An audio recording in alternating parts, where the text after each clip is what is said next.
J'ai cumulé 2 emplois pour payer les études de ma sœur. Au dîner, elle m'a traité de minable et a dit qu'elle avait honte de me présenter à sa belle famille.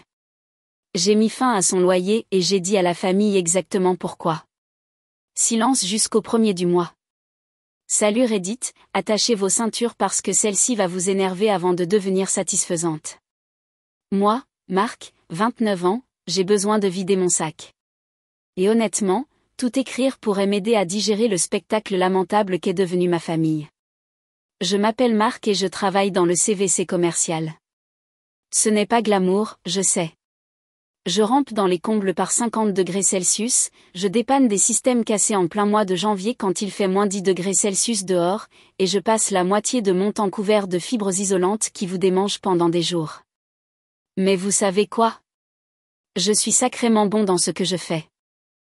Je gagne environ 80 000 € par an maintenant, je suis propriétaire de ma maison sans crédit, je conduis un utilitaire payé et je n'ai aucune dette. Pas mal pour un gars qui a commencé comme apprenti à 18 ans en gagnant 10 € de l'heure. Ma sœur, Chloé, 26 ans, est une autre histoire. Et par autre, je veux dire qu'elle est l'enfant prodige qui n'a jamais eu à travailler pour la moindre chose de sa vie. En grandissant, le favoritisme n'était même pas subtil. Je parle de quelque chose de tel qui ferait briller les yeux d'un thérapeute avec des signes d'euro. Chloé était le bébé, la princesse, celle qui ne pouvait rien faire de mal. Pendant ce temps, j'étais pratiquement une réflexion après coup avec un pouls. Quand j'avais 14 ans, je voulais rejoindre le club de robotique à l'école. Cela coûtait 180 € pour le matériel et l'inscription. Papa m'a regardé comme si j'avais demandé un rein. C'est beaucoup d'argent, Marc. Peut-être pourrais-tu tondre quelques pelouses pour le gagner. Pendant ce temps, les cours de danse de Chloé la même année, 300 € par mois, plus les costumes, plus les frais de compétition. Jamais remis en question. Le lycée était plus ou moins pareil. J'ai travaillé chez McDonald's en première et terminale pour acheter ma propre voiture. Une vieille Peugeot 205 de 1998 qui consommait de l'huile et dont la porte passager ne s'ouvrait pas de l'extérieur. Chloé a eu une toute nouvelle Renault Clio pour ses 16 ans. Intérieur cuir rouge vif, toutes les options. Maman a pleuré des larmes de joie quand Chloé est partie ce premier jour. Quand j'ai finalement fait démarrer ma 205 après 3 mois d'économie et de réparation avec des vidéos YouTube, papa a juste dit « Assure-toi de faire les vidanges régulièrement ».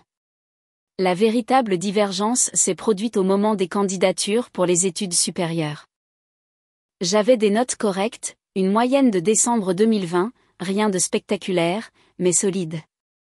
J'ai été acceptée dans une école d'ingénieur en alternance avec une bourse partielle. Le reste aurait représenté environ 14 000 € par an après les prêts étudiants.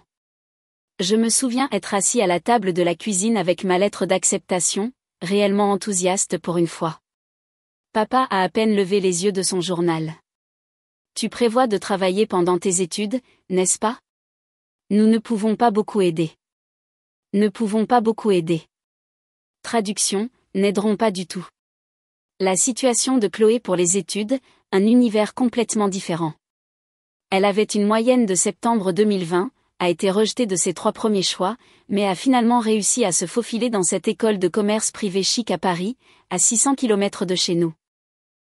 Les frais de scolarité étaient de 50 000 € par an, sans compter le logement, la nourriture, les frais de son association étudiante, ses week-ends à Ibiza. Quand j'ai demandé comment diable ils allaient payer ça, maman a eu ce regard défensif. Nous avons économisé pour les études de Chloé. Tu sais, elle a toujours voulu aller dans une bonne école. Et moi? J'ai demandé, sincèrement confus. Avez-vous économisé pour moi aussi? Le silence qui a suivi m'a dit tout ce que je devais savoir. Il s'est avéré qu'il y avait un fonds pour les études, un seul. Il l'avait commencé à la naissance de Chloé et y avait mis chaque euro disponible pendant des années. Le plan était d'en créer un second pour moi plus tard, mais les choses sont devenues difficiles, et ils n'ont jamais eu le temps. Donc, Chloé a eu un fonds de 200 000 € pour ses études pendant que je n'avais rien. Et il n'y voyait absolument aucun problème. Je ne suis pas allée à l'université, je n'avais pas les moyens, je ne pouvais pas justifier la dette, et honnêtement, j'étais trop en colère contre mes parents pour leur demander un sou. J'ai obtenu ma certification CVC à l'école de métier locale, 3 000 € au total, que j'ai payé en travaillant 2 emplois. J'ai continué à vivre à la maison parce que je ne pouvais pas me permettre de ne pas le faire, payant à maman 250 € par mois de loyer. La chambre d'étudiante de Chloé coûtait 1 000 € par mois, et il la payait avec joie. Mais c'est là que les choses se gâtent vraiment. La deuxième année de Chloé, elle a décidé de vouloir être transférée dans une école encore plus chic à Londres. Plus prestigieuse, meilleure association étudiante, meilleures opportunités. Les frais de scolarité y étaient de 60 000 € par an. Le fonds d'études s'est épuisé après 1 an. J'avais 21 ans, je travaillais comme technicien CVC junior et je prenais des quarts de week-end chez Leroy Merlin pour économiser en vue d'un acompte sur une maison. J'avais environ 17 000 € économisés après 3 ans de travail acharné.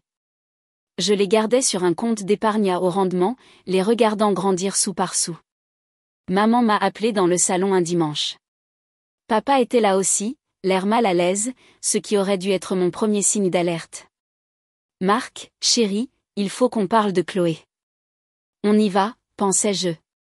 Il s'avère que la chic école londonienne de Chloé allait coûter beaucoup plus cher que prévu. Le fonds d'études était épuisé. Ils avaient contracté des prêts parentaux pour sa première année, mais ne pouvaient pas en obtenir davantage. Chloé était apparemment dévastée à l'idée de ne pas terminer ses études dans son école de rêve. Alors, qu'est-ce que vous me demandez, dis-je, connaissant déjà la réponse. Maman fit ce petit mouvement de main qu'elle fait quand elle s'apprête à demander quelque chose de déraisonnable. Nous espérions que tu pourrais nous aider. Juste pour cette année, peut-être 18 000 €. Nous te rembourserons quand nous le pourrons. J'ai ri, j'ai vraiment ri aux éclats, ce qui n'était clairement pas la réponse qu'ils attendaient. Vous voulez que je vous donne l'argent que j'ai économisé pour une maison? L'argent que j'ai gagné en travaillant 2 emplois pendant que Chloé faisait la fête à Londres? Ce n'est pas comme ça, dit papa. Chloé a travaillé très dur. À quoi? Instagram. La dernière fois que j'ai vérifié, elle postait des photos de brunch 4 fois par semaine. L'expression de maman se durcit. Marc, elle fait des études. C'est important. Les miennes aussi. Apparemment, pas assez importantes pour économiser. Le voyage de culpabilité qui a suivi fut magistral. Je devais leur donner du crédit. Ils ont utilisé tous les classiques. C'est ta sœur. La famille s'entraide. Quand tu auras des enfants, un jour tu comprendras. Nous t'avons tant donné. Et mon préféré personnel, tu es égoïste. J'ai cédé. Je ne sais pas pourquoi. Peut-être était-ce la culpabilité. Peut-être était-ce le regard désespéré sur le visage de maman. Peut-être étais-je simplement trop épuisé de travailler 60 heures par semaine pour me battre. Je leur ai donné 18 000 €. Presque tout ce que j'avais économisé. Nous te rembourserons, promit papa. Dès que nous aurons fait le rachat de crédit sur la maison. C'était il y a 5 ans. Je n'ai revu absolument aucun euro de cet argent. Mais attendez, ça s'améliore. La 3e année de Chloé. Même situation. Ces prêts n'étaient pas suffisants. Marc pourrait-il encore aider? Juste 13 000 € cette fois. Elle a presque fini. C'est un investissement dans son avenir. Je venais de commencer à gagner mieux ma vie, progressant au poste de technicien principal. J'avais économisé environ 7 000 € l'année qui avait suivi la somme de 18 000 €. Stupidement, je leur ai aussi donné ça. De plus, j'ai contracté un prêt personnel pour le reste. Je me suis dit qu'au moins cette fois j'aurais des documents, quelque chose d'officiel. 4e année, vous l'aurez deviné, encore 11 000 €. Cette fois, je l'ai mis sur une carte de crédit à 18% d'intérêt parce que j'étais à sec. Et ils ont fait en sorte que Chloé aurait dû abandonner ses études juste 3 mois avant d'obtenir son diplôme si je n'avais pas aidé. Montant total que j'ai payé pour le diplôme de Chloé, 44 000 €. Montant total reçu en remerciement, un SMS disant « Merci, frérot » ou le meilleur, avec un emoji cœur. Après que Chloé ait obtenu son diplôme avec mention en communication, quoi que diable on fasse avec ça, elle est revenue vivre à la maison pendant 6 mois, sans loyer, évidemment, passant la plupart de son temps à chercher un emploi, ce qui signifiait apparemment faire défiler LinkedIn tout en regardant Netflix. Elle a finalement trouvé un emploi en marketing dans une entreprise de taille moyenne. Le salaire de départ était de 45 000 €, ce qui n'est pas mal pour un poste d'entrée de gamme. Maman lui a organisé un dîner de célébration entier, a invité toute la famille élargie, a acheté un gâteau chic, a fait tout un discours sur la fierté qu'elle avait que Chloé ait réussi quelque chose de sa vie. J'avais gagné 60 000 € à ce moment-là et je vivais dans ma propre maison que j'avais achetée 2 ans auparavant. Personne ne m'avait organisé de dîner. Chloé a emménagé dans un appartement branché du centre-ville avec 2 colocataires. Le loyer était élevé, 1 200 € pour sa part, mais elle voulait vivre dans le quartier des jeunes professionnels. Maman et papa l'aidaient avec le loyer pendant qu'elle s'établissait, ce que je n'ai découvert qu'en les entendant en parler. « Attendez, vous payez son loyer ?» ai-je demandé. « Juste le temps qu'elle se mette sur pied », dit maman défensivement. « Je suis sur pied depuis mes 18 ans. Je ne me souviens de personne qui m'ait aidé avec mon loyer. C'était différent. Tu avais un métier. Chloé a besoin de temps pour construire sa carrière. » Différent, ce mot encore. Environ 1 an après que Chloé ait commencé son travail, elle a rencontré Thomas. Fils de riche de la banlieue, travaille dans la finance, conduit une BMW que son papa lui a achetée. Le genre de gars qui a atteint son apogée à la fac. Vous savez le genre. Cheveux parfaitement gélifiés, polo col relevé. Dit probablement « c'est comme ça » au moins 6 fois par jour. Chloé était absolument folle de lui. A commencé à poster constamment des photos de couple.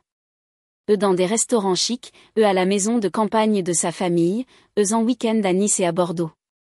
Tous des endroits qui coûtaient de l'argent qu'elle n'avait pas, car son emploi en marketing ne rapportait pas exactement de l'argent. Quand je lui ai demandé comment elle pouvait se permettre tout cela, elle est devenue cassante. Thomas paie la plupart des choses. Ça ne le dérange pas. Bien sûr, ça ne le dérange pas. Je suis sûr qu'il est très facile d'être généreux quand votre fonds de placement a plus de 0 que mon salaire annuel. 2 ans plus tard, Thomas a fait sa demande. Une grande demande élaborée dans un restaurant chic où l'on sert certainement des portions de la taille de post-it pour 70 €. Chloé m'a appelé en pleurant des larmes de joie, parlant sans cesse de la bague. 2,5 carats, monture sur mesure, blablabla. Les fiançailles ont tout mis en marche. Chloé a commencé à planifier un mariage énorme. Je parle de plus de 200 invités, un lieu de destination, un bar ouvert, un groupe de musique live, le grand jeu. Elle a engagé un organisateur de mariage qui a probablement coûté plus cher que mon camion. Les parents de Thomas contribuaient apparemment de manière significative, ce qui, j'ai découvert plus tard, signifiait qu'ils payaient pratiquement tout. Le lieu seul coûtait 14 000 €. La robe de Chloé coûtait 3 500 €. Les robes de ces demoiselles d'honneur, qu'elle a choisies et qu'elle s'attendait à ce qu'elles paient, coûtaient 250 € chacune. Maman était en mode mère de la mariée, à plein temps, postant constamment sur l'organisation du mariage, allant à chaque essayage de robe, chaque dégustation de gâteau, chaque visite de lieu. C'était toute sa personnalité pendant 6 mois. À cette époque, Chloé a quitté son appartement pour emménager avec Thomas avant le mariage. Ils ont trouvé un appartement dans un quartier agréable, plus proche du travail de Thomas. 2 chambres, des plans de travail en granit, toute cette ambiance de faux luxe qui crie « Je gagne 75 000 € par an, mais je vis comme si j'en gagnais 180 000. » C'est là que je reviens dans l'image.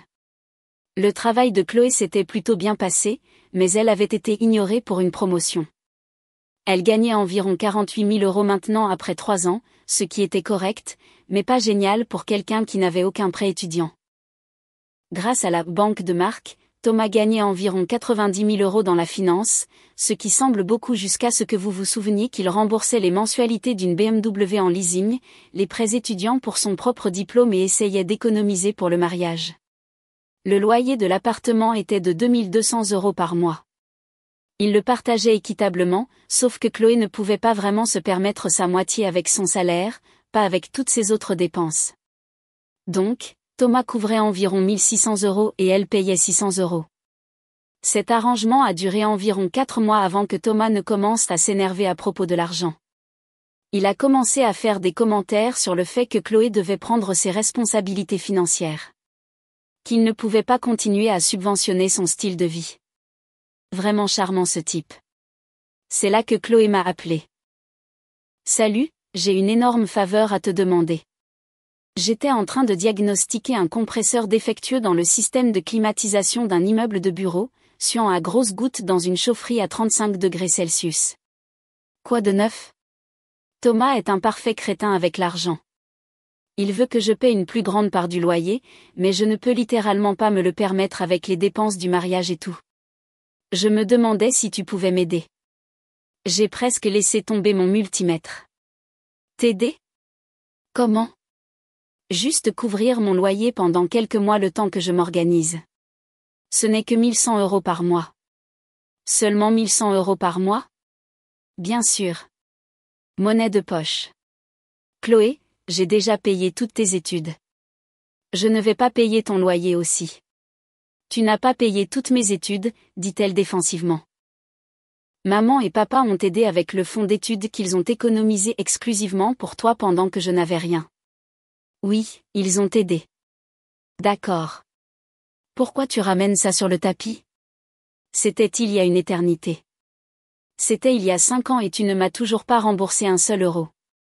Silence de sa part, puis, je ne savais pas que tu tenais les comptes. Je ne tiens pas les comptes. Je dis juste que je ne peux pas me permettre de continuer à financer ton style de vie pendant que je travaille 60 heures par semaine. Bon, peu importe. Je me débrouillerai seule. Elle a raccroché. Pendant environ 2 semaines, je n'ai pas eu de ses nouvelles. Puis maman a appelé. Marc, Chloé m'a dit que tu as refusé de l'aider avec le loyer. C'est exact. Elle est vraiment en difficulté en ce moment. Thomas lui met beaucoup de pression. C'est entre Chloé et Thomas. Mais tu es son frère. Tu ne te soucies pas de son bien-être? Et voilà, le voyage de culpabilité. Maman, j'ai donné 44 000 € à Chloé au cours des 5 dernières années. Je me suis beaucoup souciée de son bien-être, mais je ne peux pas continuer à être son distributeur automatique de billets personnels. 44 000 €? Maman avait l'air vraiment surprise. Ce n'était pas tant que ça. Si, ça l'était. J'ai tous les reçus si tu veux les voir. Plus de silence. Eh bien, nous allons trouver une solution, a finalement dit maman en raccrochant. Ce qu'ils ont trouvé, c'est ceci. Maman et papa ont recommencé à payer le loyer de Chloé. Les 1100 € de sa part. Ils subventionnaient sa vie d'adulte pendant qu'elle planifiait son mariage coûteux avec son fiancé modérément riche. J'ai découvert cela quand papa a appelé pour me demander si je pouvais leur prêter 2800 € pour une réparation de voiture. Quel genre de réparation de voiture coûte 3000 €? Des problèmes de transmission sur le SUV de ta mère. J'y suis allée ce soir-là. Le SUV de maman était garé dans l'allée et fonctionnait parfaitement. J'ai même soulevé le capot et vérifié. Rien de mal. Papa, la voiture va bien. Il eut la décence d'avoir l'air gêné. D'accord, d'accord. On en a besoin pour le loyer de Chloé. Thomas menace de la mettre à la porte si elle ne paie pas sa part entière. Alors peut-être qu'elle devrait prendre un colocataire ou un endroit moins cher. Elle ne peut pas rompre son bail. Et l'endroit de Thomas est sympa. C'est bon pour elle. Je suis montée dans mon camion et je suis partie sans un mot. Les mois précédant le mariage furent étonnamment calmes. Chloé était trop occupée par l'organisation du mariage pour me déranger. Maman était trop absorbée par ses devoirs de mère de la mariée pour me culpabiliser à propos de l'argent. Papa avait apparemment compris que je n'étais plus la banque familiale. J'avais été invitée au mariage, évidemment. J'ai reçu une jolie invitation par la poste avec mon nom écrit en calligraphie. Marc Dubois est invité. Le « +1 » m'a fait rire car j'étais célibataire depuis 2 ans et Chloé le savait, mais peu importe. J'ai répondu pour un. Le mariage était prévu fin septembre dans ce joli vignoble à 1 heure de la ville. J'avouerai que l'endroit était magnifique. Des collines vallonnées, des couchers de soleil, des guirlandes lumineuses partout. Les parents de Thomas n'avaient épargné aucune dépense. Je suis arrivée dans mon meilleur costume, celui que j'avais acheté pour 280 € chez Célio il y a 5 ans et qui me allait toujours parfaitement. Chloé avait insisté sur un code vestimentaire spécifique, tenue de cocktail, mais élevé, quoi que cela signifie.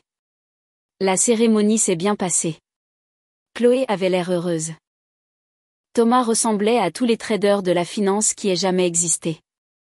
Ils ont prononcé leurs vœux, se sont embrassés, tout le monde a applaudi. Des trucs de mariage standard. La réception, c'est là que les choses sont devenues intéressantes. Le dîner était un repas élaboré de 5 plats. J'ai été assis à une table avec des cousins et des amis de la famille aléatoire. Chloé et Thomas étaient à la table d'honneur avec leur cortège. Maman et papa étaient à une table avec les parents de Thomas. La foule des châteaux, je les appelais mentalement. Tout allait bien jusqu'à ce que la mère de Thomas, Patricia, vienne faire le tour des invités. C'était une femme parfaitement soignée d'une 50aine d'années, portant des perles et ce sourire que les gens riches arborent quand ils sont polis mais vous jugent intérieurement. Vous devez être Marc, dit-elle en tendant la main. Le frère de Chloé. C'est moi, dis-je en lui serrant la main. Et que faites-vous? Technicien CVC. Son sourire n'a pas changé, mais quelque chose dans ses yeux a changé. Oh, comme c'est pratique. Et vous êtes ici seul? Oui. Eh bien, profitez de la soirée, dit-elle, et elle est passée à la table suivante. Environ 1 heure plus tard, après que tout le monde ait mangé et que la danse ait commencé, je suis sortie prendre l'air. L'endroit avait une jolie terrasse avec des chaufferettes car il commençait à faire froid. C'est là que j'ai trouvé Chloé, Thomas et les parents de Thomas en pleine conversation privée. J'étais sur le point de faire demi-tour et de partir quand j'ai entendu mon nom. C'est Marc qui travaille sur les climatiseurs, disait Patricia. Pas exactement, mais assez proche pour que je sache de qui elle parlait. Oui, dit Chloé, et j'ai perçu le côté tranchant dans sa voix. C'est un technicien CVC et il est venu seul. Le père de Thomas, Richard, a dit, pas de petit ami. Non, il est célibataire depuis un moment. Il travaille beaucoup. Un travail manuel, dit Patricia. Pas méchamment, mais pas chaleureusement non plus. Un travail important, bien sûr. Quelqu'un doit le faire. J'aurais dû partir à ce moment-là. J'aurais dû m'éloigner et les laisser avoir leur petite conversation de riches, mais je suis restée partiellement cachée par un arbre décoratif, à écouter. C'est avec lui que je t'ai vu parler tout à l'heure, demanda Richard à Chloé. Le gars en costume Célio? Chloé rit. Rit vraiment. Oh mon Dieu, oui. Je me suis sentie tellement mal. Les collègues de Thomas sont tous ici, ils sont magnifiques, et puis il y a Marc dans son costume prêt-à-porter. Chloé, dit Thomas, l'air mal à l'aise. Quoi? Je dis juste. J'aime mon frère, mais il est, je ne sais pas. Il est tellement différent de notre milieu. Différent comment? Demanda Patricia. Il est juste un peu minable, je suppose.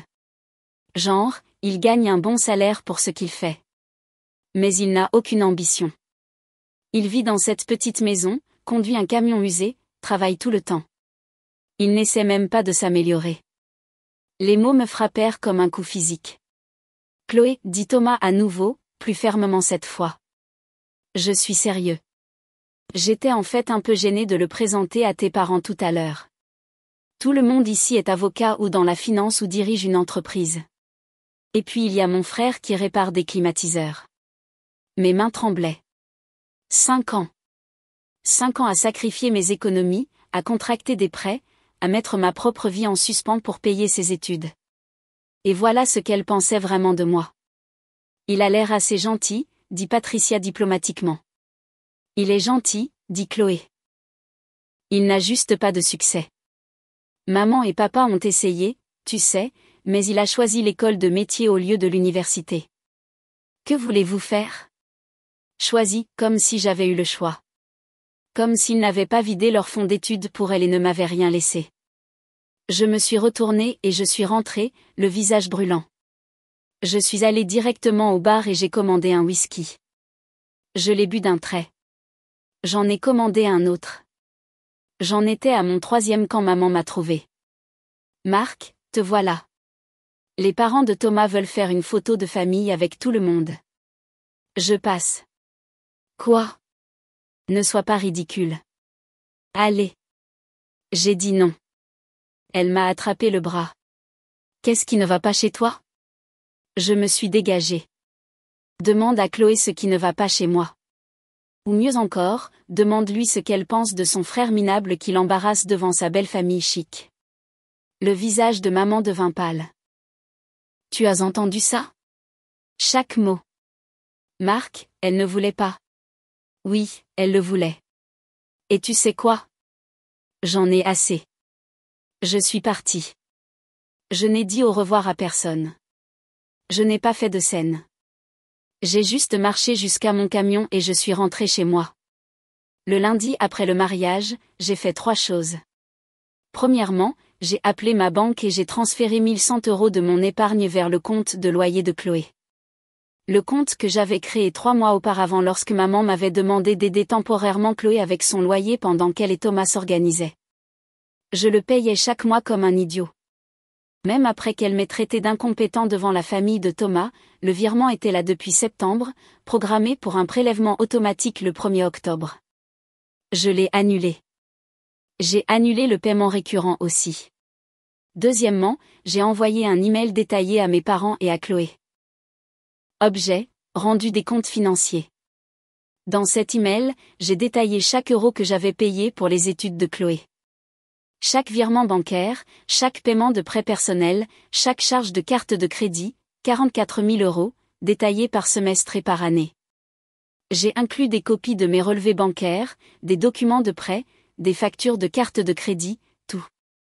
Puis j'ai ajouté une deuxième section, paiement de loyer. 1100 € par mois pendant les 3 derniers mois, soit 3300 € supplémentaires. Total, 47 300 €. J'ai écrit, j'ai joint la documentation de chaque euro que j'ai contribué à la vie de Chloé au cours des 5 dernières années. Cet email sert de notification que tout soutien financier de ma part a cessé, avec effet immédiat. Le paiement de loyer de 1100 € prévu pour le 1er octobre a été annulé. Toutes les dépenses futures sont la responsabilité de Chloé. Cette décision n'a rien à voir avec l'argent et tout à voir avec le respect. Je ne financerai plus le style de vie de quelqu'un qui me considère comme un minable, incompétent et embarrassant. Ne me contactez pas pour demander de l'argent. Ne me contactez pas pour demander des prêts. Ne me contactez pas pour des urgences familiales qui nécessitent mon portefeuille. Cette porte est définitivement fermée.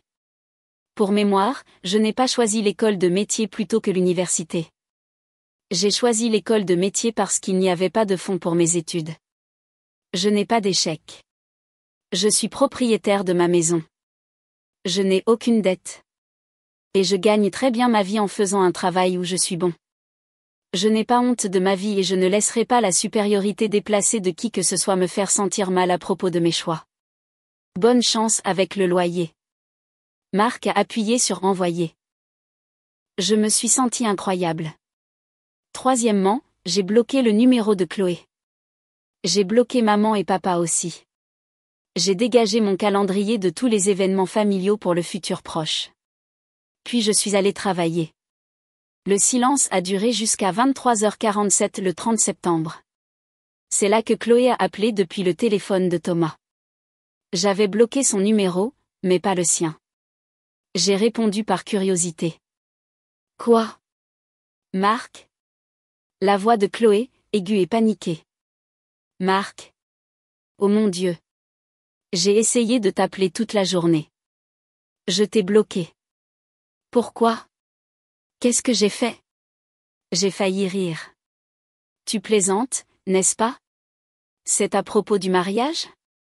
Parce que si tu as entendu quelque chose, c'était sorti de son contexte. Chloé, je t'ai entendu me traiter de minable. Je t'ai entendu dire que tu avais honte de moi. J'ai entendu chaque mot. Silence. Je n'ai pas. J'étais juste. Les parents de Thomas étaient critiques et j'essayais de. Tu essayais de quoi? De te distancier de ton frère minable qui répare des climatiseurs pendant que tu planifiais ton mariage chic. Ce n'est pas juste. Ce qui n'est pas juste, c'est que tu me traites de minable après que j'ai payé 44 000 € pour tes études. Ce n'était pas 44 000 €. Si, ça l'était. J'ai les reçus. Vérifie tes emails. Pendant que tu y es, tu verras que j'ai annulé ton paiement de loyer d'octobre. Je voulais juste te prévenir car tu devras t'organiser avant demain. Quoi? Marc? Non, tu ne peux pas faire ça. Je n'ai pas cet argent en ce moment. Alors, je suppose que tu ferais mieux d'appeler maman et papa. Ils ne peuvent pas se le permettre non plus.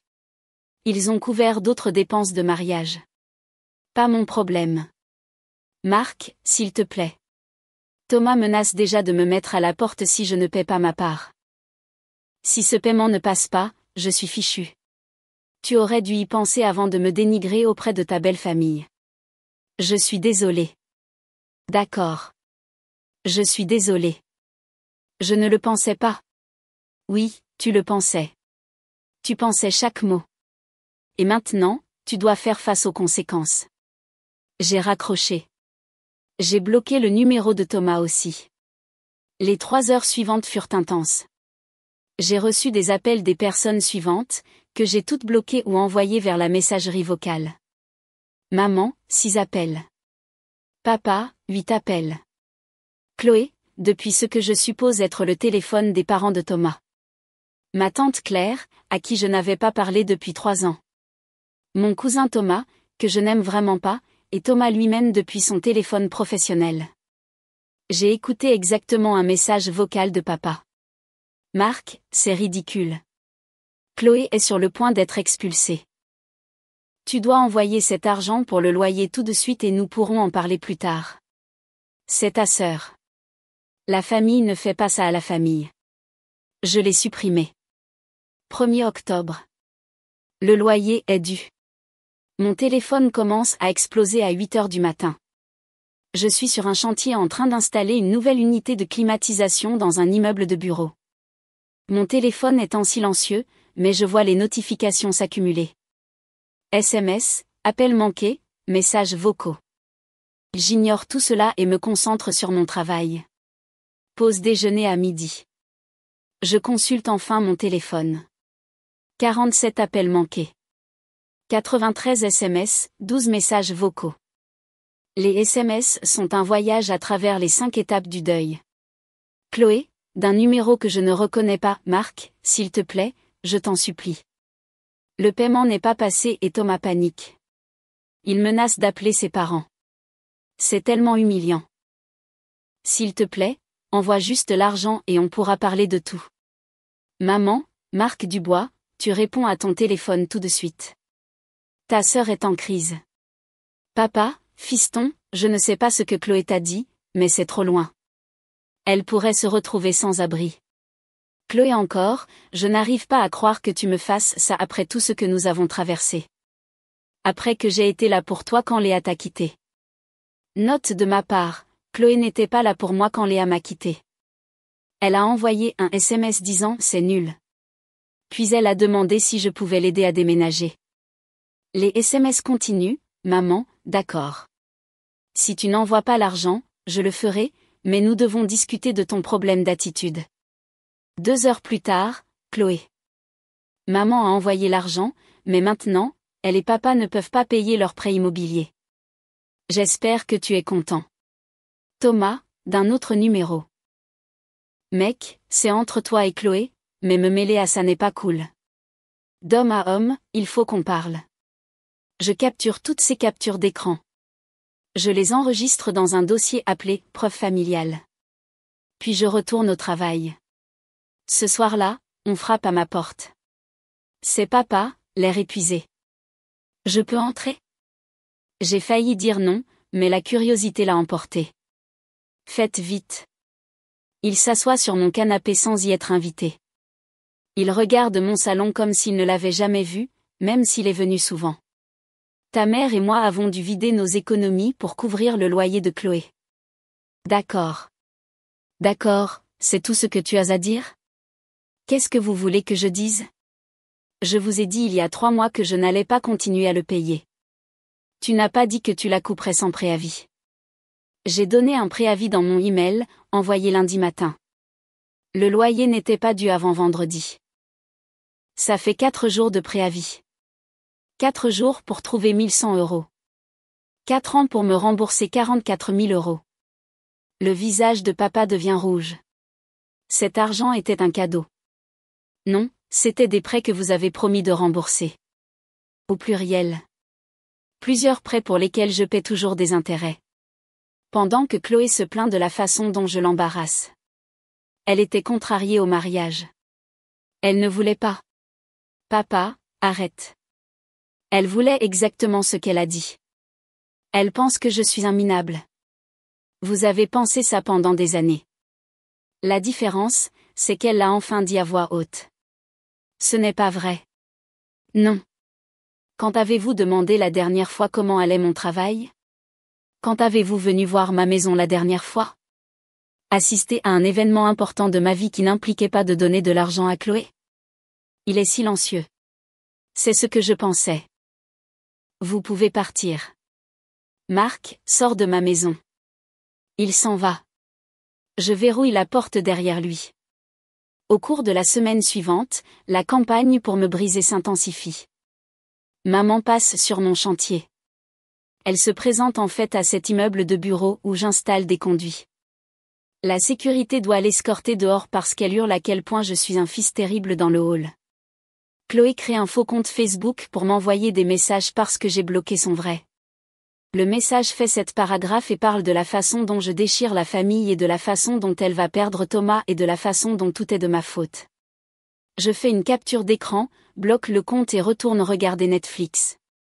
La mère de Thomas, Patricia, appelle mon numéro de travail, je ne sais comment. Mon patron l'a redirigé, pensant que c'est un client. Marc, ici Patricia Montaigne, la mère de Thomas. Je pense que nous devrions parler de cette situation avec Chloé. Je ne pense pas que ce soit nécessaire. Thomas est très contrarié. Cela met une pression sur leur mariage avant même qu'il ne commence. Alors peut-être que Thomas aurait dû épouser quelqu'un qui pouvait se permettre un loyer. C'est incroyablement impoli. Tout comme appeler quelqu'un un minable sans succès au mariage de son propre frère. Silence. Puis Emma a dit, tu as sorti ça de son contexte. Chloé est une menteuse. Bonne journée. Je raccroche. Mon patron, Jean, passe la tête dans mon bureau. Tout va bien? Des problèmes de famille. Désolé pour ça.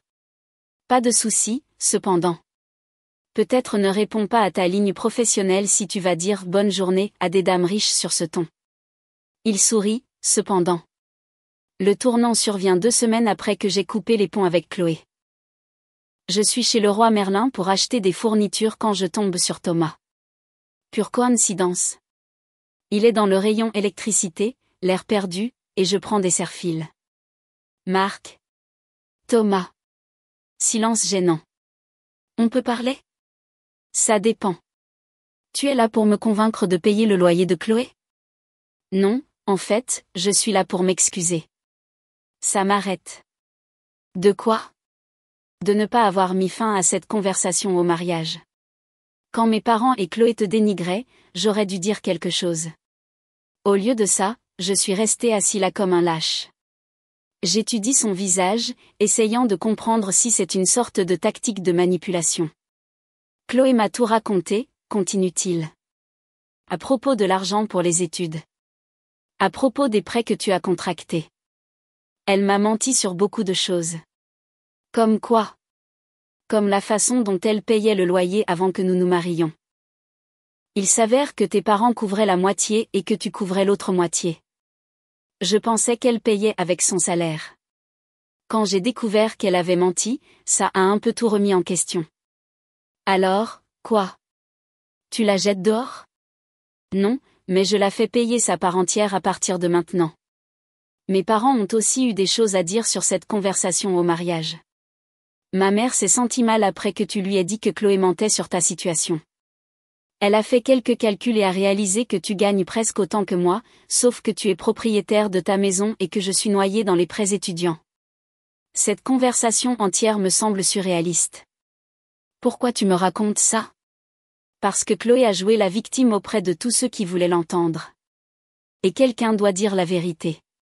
Tu n'es pas le méchant ici, mec. C'est elle. Nous restons là dans le rayon électricité pendant une autre minute, sans rien dire.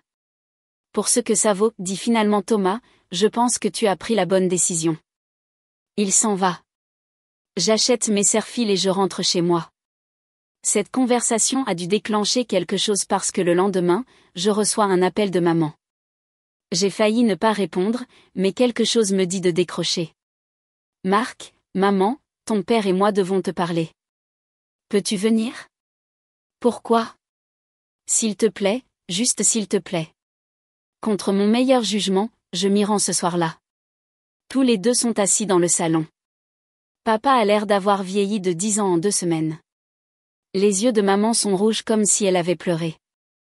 Assieds-toi, dit maman. Je reste debout. De quoi s'agit-il?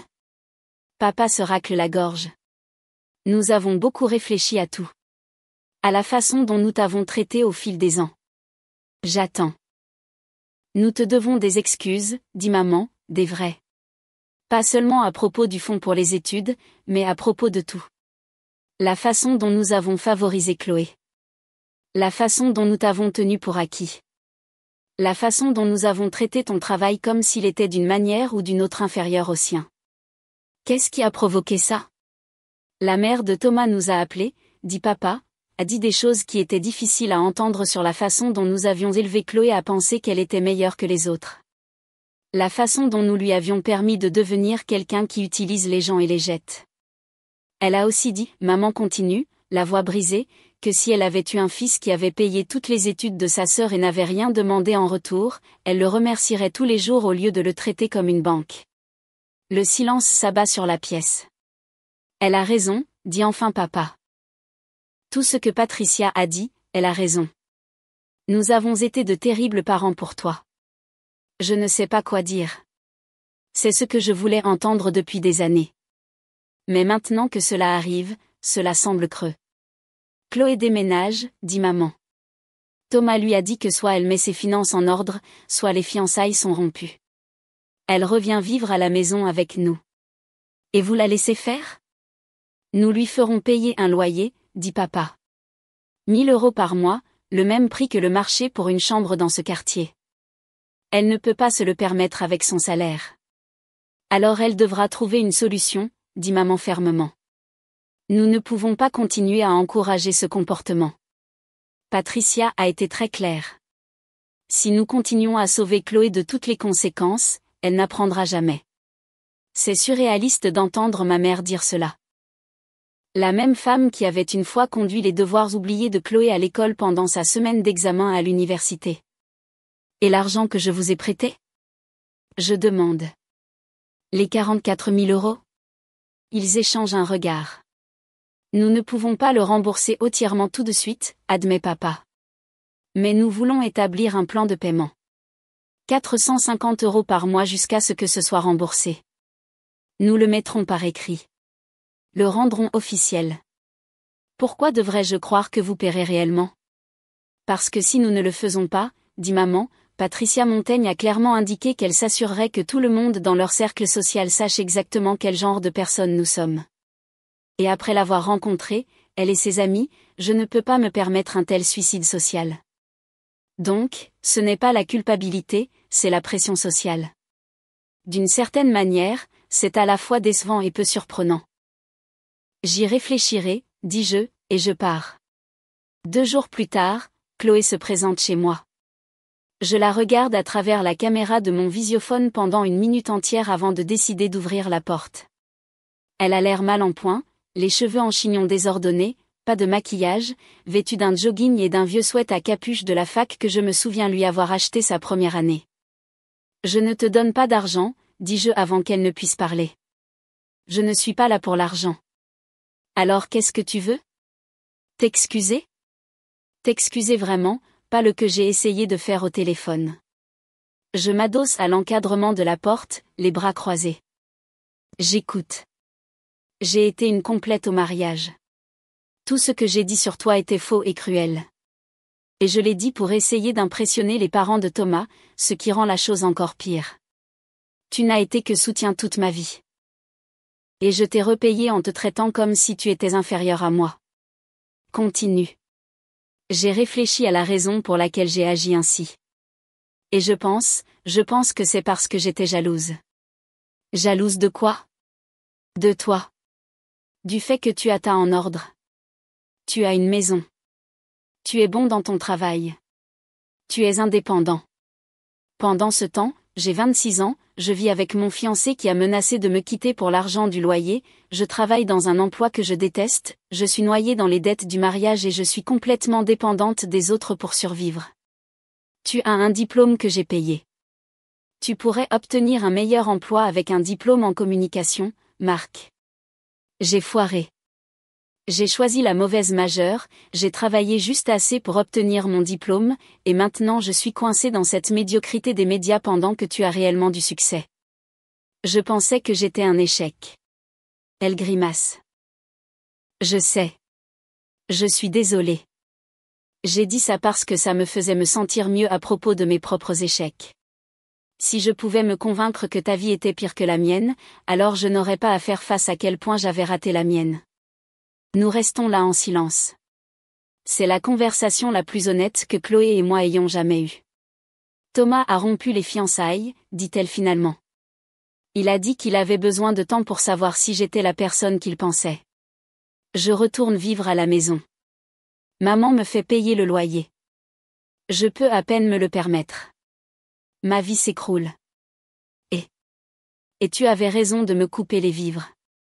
J'avais besoin de toucher le fond pour réaliser ce que j'étais devenue. Que es-tu devenue? Quelqu'un que je n'aime pas beaucoup. Je la considère un long moment. Elle n'a pas tort. C'est probablement la meilleure chose qui pouvait lui arriver. Je ne paie pas ton loyer, dis-je. Et je ne te prête plus d'argent. Mais si tu veux une aide concrète, comme des conseils de carrière ou de l'aide pour refaire ton CV, je le ferai. Vraiment? Vraiment? Mais Chloé, si jamais tu me traites encore de minable, si jamais tu me traites comme si j'étais inférieure à toi à cause de ce que je fais dans la vie, c'est terminé pour de bon. Je comprends. Elle s'en va. Je ne sais pas si elle changera réellement. Les gens changent rarement, mais au moins elle a reconnu le problème. C'était il y a 3 mois. Voici ce qui s'est passé depuis. Maman et papa ont effectué 3 paiements mensuels de 450 €. Ils ont tenu parole jusqu'à présent. J'ai tout documenté au cas où ils essaieraient de se défiler. Chloé vit toujours à la maison. Elle paie son loyer mensuel de 1 000 €, à peine. Elle a trouvé un deuxième emploi de barman le week-end pour s'en sortir. Maman dit qu'elle est devenue plus humble, plus calme, moins exigeante. Thomas et Chloé sont toujours séparés, mais j'ai entendu dire qu'ils se parlaient. Je ne sais pas ce que cela signifie pour leur avenir. Je m'en fiche un peu. J'ai maintenu un contact minimal avec mes parents. Nous nous parlons environ 1 fois par semaine brièvement. Ils ne me demandent plus d'argent. Rien que ça vaut le prix de l'entrée. Je suis toujours célibataire, je travaille toujours dans le CVC, je vis toujours dans ma maison payée. La vie est paisible sans le drame familial constant. Tante Claire a appelé pour s'excuser du méchant message vocal qu'elle avait laissé en octobre. Il s'avère que Chloé avait menti à tout le monde sur la raison pour laquelle je l'avais coupée. Claire pensait que j'étais juste mesquin à propos d'une petite mesquinerie au mariage, et non que je répondais à des années d'exploitation financière. Le meilleur, c'est que je me suis acheté un nouveau camion avec l'argent que j'aurais dépensé pour le loyer de Chloé ces 3 derniers mois. Rien de fantaisiste, juste un véhicule de travail fiable que j'ai choisi moi-même et payé en espèces. Il est à moi, gagné par mon propre travail, et personne ne peut me le prendre.